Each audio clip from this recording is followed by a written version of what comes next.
Capítulo 12. 1999. Las luces habían estado envolviendo al pueblo casi 90 días. 3 meses en una especie de limbo hasta llegar allí. En realidad, no se habían movido, al menos en lo que se refería al espacio. Pero sin embargo sí lo habían hecho en el tiempo. La montaña que les resguardaba era la misma de la última vez. Así que definitivamente estaban en 1999. Por primera vez tenían la información exacta de la época en donde el pueblo se había detenido. Habían sido 3 meses muy duros. Llevaban casi la mitad de ese tiempo con el racionamiento al mínimo, y ahora el desánimo se había adueñado de todos ellos, ya que sabían que en esta parada no podrían conseguir el alimento para seguir resistiendo un poco más. 90 días antes, la tercera noche cuando aparecieron las luces, Annie las pudo contemplar confirmando toda la historia de aquellos caníbales psicópatas. Tuvo que soportar el asesinato y descuartizamiento de una persona e incluso había colaborado en ello. Era un demonio, pero aún así presenciar algo como aquello mientras todavía estaba vivo fue algo tenebroso salido del mismísimo infierno. Ella no murió esa noche, ni siquiera al día siguiente. El terror tuvo que soportarlo durante algunos días más después de eso. La mantuvieron con vida, no porque quisieran hacerlo, ni por arrepentimiento, ni siquiera por ninguna razón humanitaria.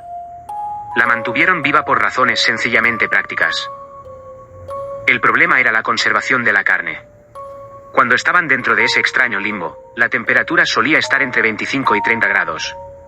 Así que, al no tener electricidad, no tenían frigoríficos ni congeladores. No existían en su época.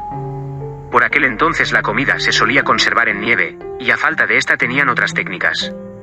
Por ejemplo, cubrirla en miel para evitar la aparición de bacterias y que durara más.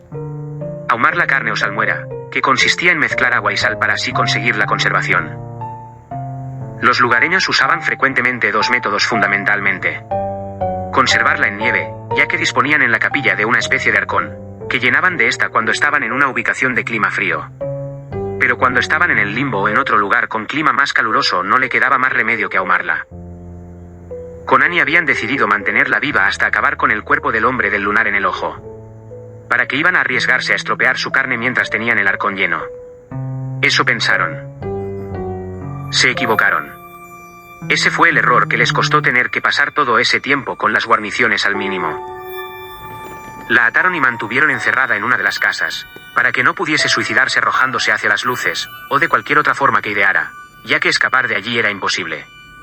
Y eso fue exactamente lo que haría días más tarde.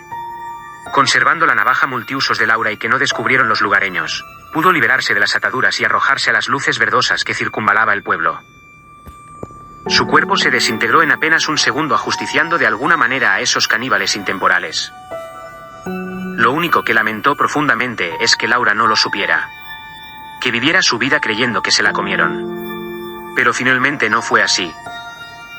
Sin embargo, eso sumió a los lugareños en casi una guerra local entre ellos. Se habían dividido en 2 grupos. En uno estaba el señor Pons, y a su lado tenía a muchos que aún confiaban en su criterio y le obedecían sin rechistar. En el otro, un señor Rull que ganaba adeptos apoyado por las últimas malas decisiones tomadas por el primero. Dejó libre a Laura y luego perdió a Annie dejando al pueblo casi sin provisiones para resistir el tiempo que necesitaban. Por si fuera poco, perdieron al señor Mateo y también a Jerónimo. Ahora sabían que la Annie joven aparecería en cualquier momento y que se suponía debían dejar marchar. Pero un sector de ellos, encabezado por el señor Rull, no estaba por la labor de hacerlo, y mucho menos después de su escapada y provocada muerte, dejando a todos estos sin provisiones. Este conspiraba esperando el momento oportuno de coger el mando del pueblo. Esa tarde de 1999, todos los vecinos estaban reunidos en la capilla. Debía ser, teniendo en cuenta el clima veraniego, sumado al color anaranjado del cielo, sobre las 8:30 de la tarde.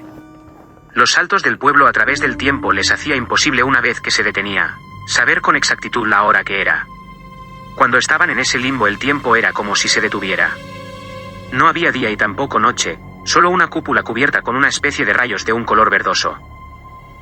El alcalde les exponía al resto la situación en la que estaban y las que se presentaban a tenor de lo que ya sabían. No podemos sacrificar a la mujer. ¿Es que aún no lo entienden?, dijo este intentando que lo comprendieran. Pero el señor Rull había manipulado a muchos de ellos, que sumidos por el hambre no atendían a los argumentos físicos del asunto. Era más grave de lo que se podía pensar en un principio. Planeaban sacrificar a la joven Annie, para poder alimentarse de ella. Las próximas luces aparecerían la noche del día siguiente y no sabrían cuánto durarían. Así que podrían perecer. Morir de inanición si no conseguía alimento en el tiempo que les quedaba. Y la próxima parada podría ser su época, sus tierras. Volver a 1854, o una fecha próxima a esta, y así poder salir de ese maldito lugar sin el riesgo de pudrirse por el desfase temporal. Pero las leyes de la física hacían imposible que pudieran hacer lo que pretendía el señor Ruhl. Era incapaz de usar el sentido común para siquiera detenerse a reflexionar sobre ello. Si lo hiciéramos podríamos dejar de existir. Continuó Pons, explicando las posibles consecuencias. La chica vivió este momento y nos explicó exactamente todo lo que pasó. Para ella fue su pasado, pero para nosotros es nuestro futuro. ¿Es que no lo entienden? No dejó que respondieran, por el contrario, prosiguió. Eso ya ocurrió y aunque quisiéramos cambiarlo no podríamos. Eso no lo sabe, exclamó uno de los lugareños. Es de sentido común, amigos. Si no sale mañana de aquí, no podrá volver 20 años más tarde. Si no viene tampoco lo hará ese hombre del que nos hemos alimentado este tiempo. Si eso ocurre, como poco estaríamos muertos. Ya no nos quedaba suministros o es que no lo recuerdan. Les recordó. Pero eso pasó hace 3 meses, ya estuvieron aquí, así que lo que hagamos con ella sería posterior a eso. Gritó otro de ellos. Eran incapaces de entender la paradoja temporal que se les presentaba. Si la matamos, los últimos 3 meses dejarán de existir. No lo recordaremos y cambiaría por otra realidad diferente. La realidad con el hecho de no aparecer nadie ese día. Expuso Pons a todos. Eso en el caso de que pudiéramos cambiar un hecho consumado.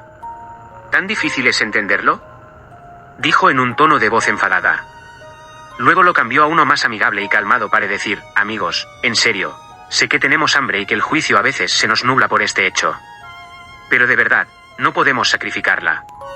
Tenemos que dejar que se vaya si no estaremos muertos. Todas las penurias por las que hemos pasado estos 3 años no habrán servido de nada, finalizó. Algunos de los presentes comenzaron a murmurar asintiendo con sus cabezas y mirándose entre ellos. De momento había conseguido que entrasen en razón.